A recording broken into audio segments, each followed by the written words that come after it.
Alfred Hitchcock claimed that Lamb to the Slaughter was his best half hour, and he added, with pride, "I shot the whole thing in 2 days." This is the set layout for Lamb to the Slaughter.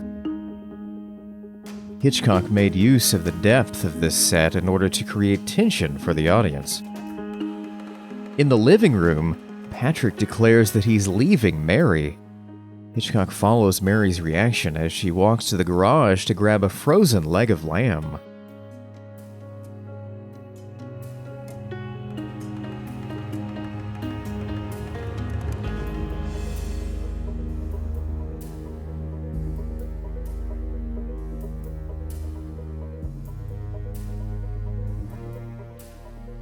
She grabs the lamb, and the camera captures her long journey back through the house.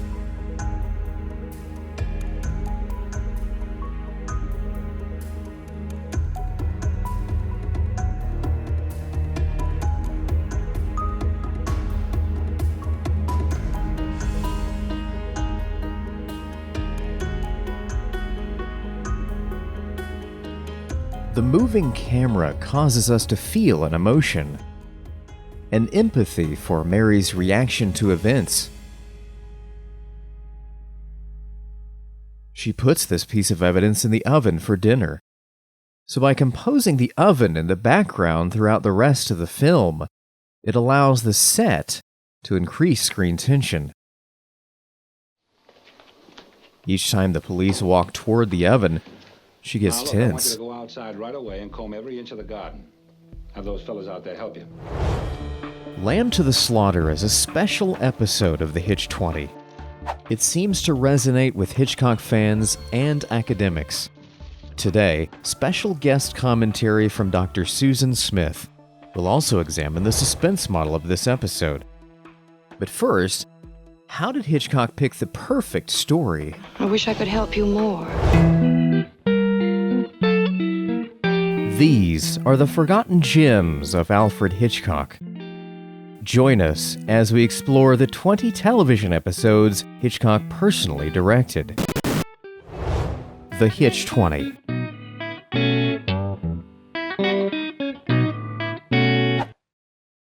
Financial support for Hitch20 is provided by GlideCam, world-class camera stabilizers. We also enjoy the inspiration of subscribers like you. Thank you.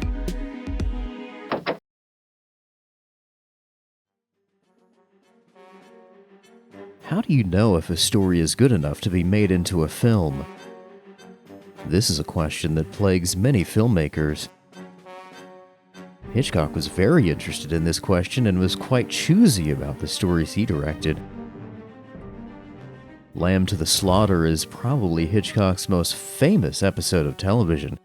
It even received an Emmy nomination for Best Directing. The reason this episode resonates so well is perhaps because it's a story of perfect irony. It's based on a short story and a screenplay by Roald Dahl. Roald Dahl would be somebody that my generation would know from Charlie and the Chocolate Factory and James and the Giant Peach. I first read Roald Dahl's Lamb to the Slaughter when I was in middle school, and I don't want to tell you how many years that has been, but I still remember the story. And I think the reason that the story and the television episode hold up so well today is that the story is so elegant. Dahl gives us a very dark resolution to this murder story. Most memorable, of course, is the brilliant story twist when the detective in the final scene eats the leg of lamb while talking about their futile search for the murder weapon, which, as one of them says, could be under our very noses. I remember as a middle school student, I thought that was quite clever, and I still do. While Hitchcock directed 20 episodes of television, he actually approved the hundreds of story ideas for Alfred Hitchcock Presents, and he had this directive for all of his selections. He said one important factor should be common to all of them. The ending should have a twist, almost to the point of a shock, either in the last line or the last situation. Hitchcock twists tended to be like the punchline to a joke. even if the story is serious. While Lamb to the Slaughter is not a comedy, the summary almost reads like a newspaper headline you'd find in The Onion. And then when one cop says, well, you know, the clue could be right underneath our noses, she lets out this unnerving laugh. We dolly into her face and she's kind of grinning and she looks into the camera and we see her madness. Now Hitchcock would recycle this shot again for a great effect as well in the ending of Psycho. But it works really well here. And once you have this twist ending, the rest of the film falls into place.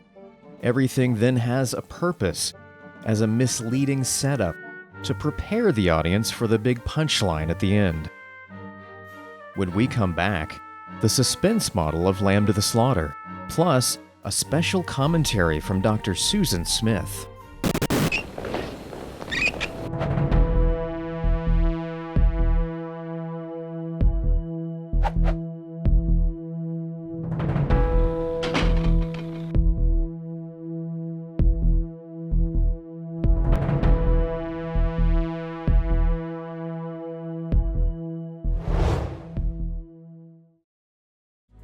Those Hitchcockian long takes just got easier with the versatile, lightweight GlideCam stabilizer. GlideCam gives you the smoothest, flowing cinematography with easy operation. GlideCam, the name and future of camera stabilizers.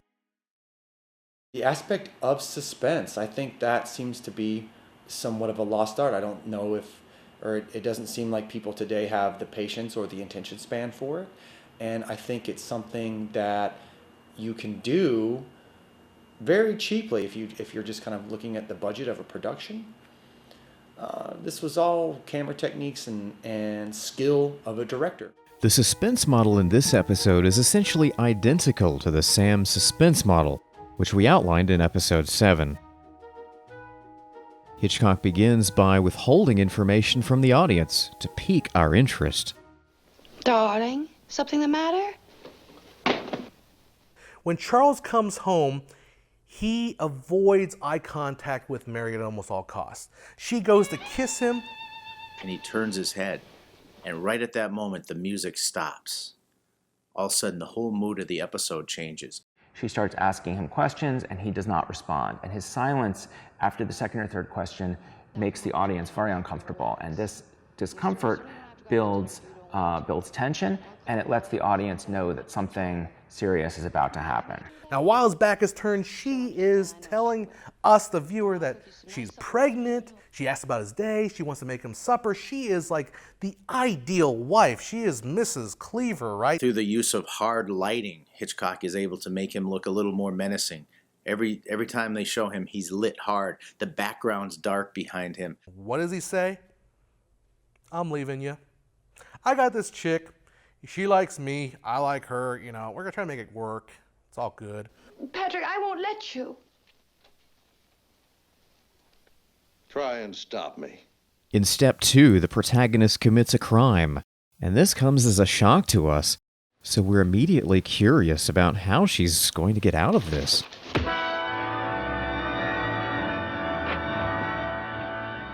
She covers up all the evidence. We follow Mary as she creates signs of a struggle. Phones a friend, shops for veggies, and carefully puts the final touches on the crime scene. By today's standards, the pacing of Hitchcock, and particularly this episode, is quite slow, and I don't think a director could get away with it today. But there is one moment where that slowness just works so nicely. What was fascinating to me was to kind of see her in this daze. I mean, she's eating grapes. She even goes to put the seeds in the sink and rinse her hands off. She's alone in the scene. There's nobody for her to talk to, and she just sits. She sits at the table, and we actually watch her just exist in that moment. It's like she is totally just acting on instinct, and you get to see it live. Now the audience is invested in the cover-up. When will she be caught? Will she be caught? The way Barbara Bel Geddes chooses to play Mary is one of the great things about this episode. And she plays Mary as almost not even a housewife, but as a child. There's something about her voice and her eye movements. We see her eyes darting about. In order to create that tension, Barbara Bel Geddes darts her eyes up and down, left and right, blinking as fast as she can. And this innocence helps the audience with the idea that you're going to root for her to get away with murder. We see the cops getting clue after clue, leading us slowly to unravel the mystery. Nobody else knows what she did except us, so each move the police make to solve the crime becomes an enjoyable dance. As they get closer, Hitchcock flashes Mary's guilty reactions to tease us. And just like in One More Mile to Go, police have the evidence right in front of their nose and still don't notice. But I think we accept it because we see how the police can't see past her as a housewife in order to see her as the murderer. We see them as the guilty party for their inability to see who she really is. It's easy to see why Roald Dahl's short story Lamb to the Slaughter would have appealed so much to Hitchcock. It was ideal subject matter for a director fascinated by sexual politics and marital tensions. The dark humour inherent in this story about a murder that the wife commits using a frozen leg of lamb originally destined for the dinner table is also extremely well suited to the tone of Hitchcock's work, is something that the director would have found quite irresistible. Given Mary Maloney's subservience to her husband, there is a dramatic logic to the way that she rebels using an item of food that ordinarily she would have served up to him at the dinner table. And it's the leg of lamb's normally harmless, innocuous status as part of the domestic nurturing environment that Mary is associated with that makes it at the same time such an unlikely murder weapon, and therefore so invisible to the detective's investigative gaze. We all know that Hitchcock in real life loved his food, but what's fascinating is how throughout his career he employed various forms of food imagery within his films. He never did this gratuitously. Food and food-related settings and objects are always integrated in ways that are richly significant. And they often express a whole range of gender anxieties and desires on the part of both the male and female characters in his films. The greater economy demanded by the conditions of TV production arguably prevents Lamb to the Slaughter from developing some of the other facets to Hitchcock's food imagery that can be found elsewhere.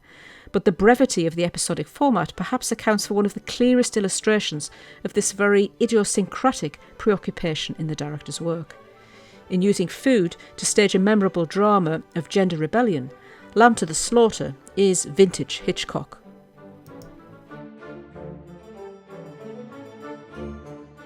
We've now reached the halfway point on our journey through the Hitch20. We're starting to understand his camera style, his visual language, his story tendencies, and his models of suspense. In the next 10 episodes, we'll be looking for even more surprises.